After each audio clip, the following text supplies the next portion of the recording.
राजस्थान विधानसभा चुनाव के रण में पूरी तरह से शंखनाद हो चुका है। राजस्थान की 200 विधानसभा क्षेत्र में से कुछ ऐसी विधानसभा हैं जो सबसे महत्वपूर्ण एवं हॉट सीट में से मानी जाती है। जी हां, हम बात कर रहे हैं छोटवाड़ा विधानसभा क्षेत्र की, जहां बीजेपी ने अपने सबसे भरोसेमंद और मास्टर ब्लास्टर बल्लेबाज पूर्व सांसद कर्नल राजवर्धन सिंह राठौर को मैदान में उतारा है। चुनावी चर्चा में न्यूज 21 के संवाददाता सुरेंद्र सोलंकी की खास बातचीत, देखिए खास रिपोर्ट। राजस्थान में चुनावी बिसात पूरी तरीके से बीत चुकी है, तो वहीं छोटवाड़ा में बीजेपी के प्रत्याशी राज्यवर्धन सिंह राठौड़ सुबह से ही पैदल जो है वो 1 बाय 1 हर एक प्रत्याशी से, हर एक मतदाता से मिलते हुए नजर आ रहे हैं। इस वक्त आप देख सकते हैं कि भारी भीड़ नजर भी आ रही है, वो 1 to 1 लोगों से मिल भी रहे हैं। सीधी बात करेंगे सर, लगातार 1 to 1 जी 1 to 1 सुबह से लेकर के 14 किलोमीटर की बहुत आनंद आ रहा है। देखिए, ये चुनाव, खासतौर से एमएलए का चुनाव अब ऐसा है जिसके अंदर मेरी व्यक्तिगत जानकारी रहेगी मेरे पूरे झोटवाड़ा के मतदाताओं से। ये वही मतदाता है जिन्होंने 2 बार मुझे जिताकर लोकसभा में भेजा। प्रधानमंत्री मोदी जी के बाजुओं को पूरे राजस्थान ने 25 में से 25 सांसद भेज के मजबूत करा। अब एमएलए जब बनने के लिए यहाँ मोदी जी ने भेजा है, भाजपा ने भेजा है, तो हम व्यक्तिगत रूप से संपर्क करके झोटवाड़ा का शानदार विकास करेंगे। राठौड़ जी, अभी तक सामने का प्रतिद्वंदी अखाड़े में नहीं उतर पाया है, क्या लग रहा है कि कांग्रेस किस मझधार में फंसी हुई है? क्योंकि सामने टक्कर एक फौजी से है और एक युवा नेता से है, क्या लग रहा है? देखिए, सामने हमारे एक निकम्मी सरकार है, नकारा सरकार है, जिसने 5 साल लूटा।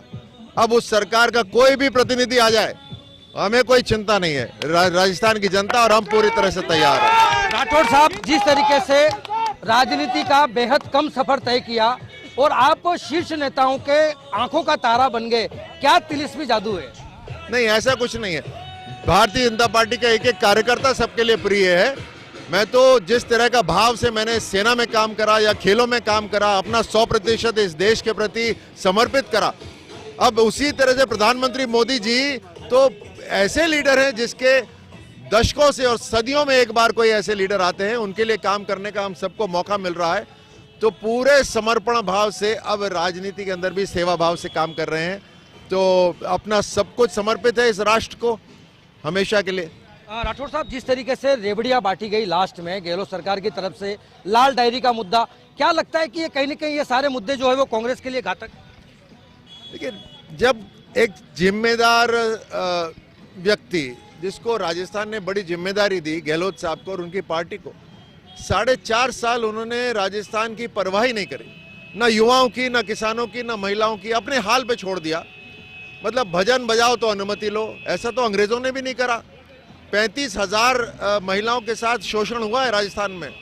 मुझे नहीं लगता आक्रमणकर्ताओं ने भी इतना करा होगा। तो राजस्थान का पूरा बदहाल करा। अब आखिर 2 महीने में उनको अचानक से याद आया, बोला ये फ्री कर लो, वो फ्री कर लो। वो भी नाटक है, क्योंकि चुनाव की जो आचार संहिता लग गई। प्रधानमंत्री मोदी जी ने 2014 में पहले दिन से घोषणा करी है, जो सम्मान और सम्मान निधि और जिस तरह से लोगों को सक्षम करना है, वो डायरेक्ट पहुंचाई जा रही है। तो ये फर्क है, गारंटी में फर्क है, व्यक्ति में फर्क है। ये जो चाइना माल वाली जो गारंटी कांग्रेस सरकार दे रही है, ये राजस्थान के लोगों को स्वीकार नहीं है। राठौड़ साहब, एक मूलभूत सुविधा होती है बिजली, पानी और सड़क। काफी समय से यहाँ के बाशिंदे पानी के लिए तरस रहे हैं, सड़क के लिए तरस रहे हैं। अब आपके सामने एक नई जिम्मेदारी है, किस तरीके से इस जिम्मेदारी को निभाएंगे? नहीं, बिल्कुल सही बात है। हाँ, एक नेक इंसान भी प्याऊ लगा लेता है प्यासे को पानी पिलाने के लिए। और प्रधानमंत्री मोदी जी ने तो 29,000 करोड़ रुपए भेजे थे राजस्थान को कि हर घर तक नल से जल पहुंचाया जाए। लेकिन आप देखिए इनकी किस तरह का इनकी मानसिकता है कांग्रेस पार्टी और सरकार की राजस्थान में, कि पहले तो उसमें भी घोटाला कर डाला और 29,000 करोड़ में से केवल 8,000 करोड़ खर्च करे, क्योंकि इनको अपना हिस्सा डालना था। इनको स्वीकार ही नहीं था अपना हिस्सा डालना। तो केंद्र की जो योजना है उसको नीचे तक पहुंचाने में इन्होंने पूरी कोताही बरताई और केवल अपनी कुर्सी मजबूत करी। गहलोत साहब ने केवल अपना चेहरा चमकाया और अपने एमएलएज को, कांग्रेस के एमएलएज को खुली छूट दे दी। कहीं जमीन हत्या रहे हैं, कहीं पर अपना हिस्सा डाल रहे हैं, दादागिरी कर रहे हैं, दुष्कर्म हो रहे हैं, उनके पीए के नाम आ रहे हैं, उनके परिवारजनों के नाम आ रहे हैं। अब देखिए राजस्थान के कैसे असंवेदनशील बयान दे रहे हैं। इन्होंने 1400 करोड़ का रिवर फ्रंट बनाया कोटा में, उद्घाटन करने लायक नहीं रहे उसका, क्योंकि चोरी चकारी करी। तो अब तो पेपर लीक हुए, अब तो इनको उसका जो हर्जाना है वो तो देना पड़ेगा। जनता इनसे हिसाब मांगेगी और मोदी जी ने कह दिया है कि पाताल में भी घुस जाए तो भी हम ढूंढ निकालेंगे। राठौड़ साहब, लगातार विपक्ष आरोप लगा रहा है कि चुनावी स्टंट में ईडी की एंट्री होना, तो क्या तस्वीरें नजर आ रही है? क्योंकि लगातार बयानबाजी भी तेज हो रही है, इधर से बयानबाजी तेज हो रही है, आपके ऊपर बड़ी जिम्मेदारी है, सीएम के तौर पर भी आपको कहीं ना कहीं एक चेहरा जो है वो प्रोटेक्ट किया जा रहा है, तो जिम्मेदारी आपके कंधों पर बहुत ज्यादा बढ़ने वाली है।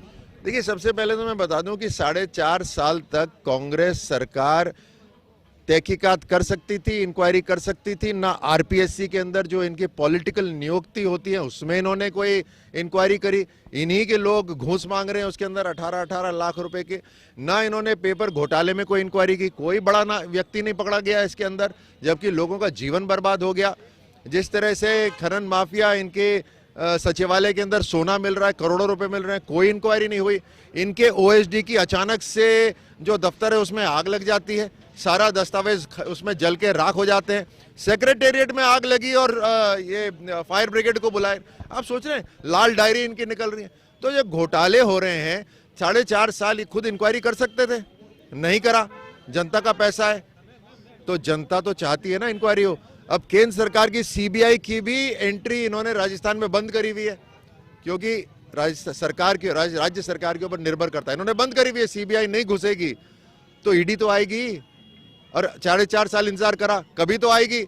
और मैं आपके माध्यम से कांग्रेस जो कह रही है ना कि बार बार की चुनाव में ईडी आई, मैं उनको आश्वस्त करना चाहता हूं कि चुनाव के बाद में भी ईडी तहकीकात करती रहेगी। आप चिंता मत करिए, यही रहेगी। राठौड़ साहब, आखिरी अंतिम सवाल करूंगा कि युवा, आपके ऊपर युवाओं का सबसे ज्यादा जो है वो भरोसा नजर आ रहा है, महिलाएं भरोसा कर रही हैं, क्योंकि आप उस रणभूमि से आए हैं जहां पर आपने देश की सेवा भी की है। महिलाएं, बच्चियां, युवा सारे आपके ऊपर जो है वो एक आशा लगा करके बैठे हैं, तो आप किस तरीके से उनके विश्वास पर खरा उतरेंगे? देखिए, हम मोदी जी की टीम है जो सदियों में इस तरह का नेतृत्व भारत में आया है।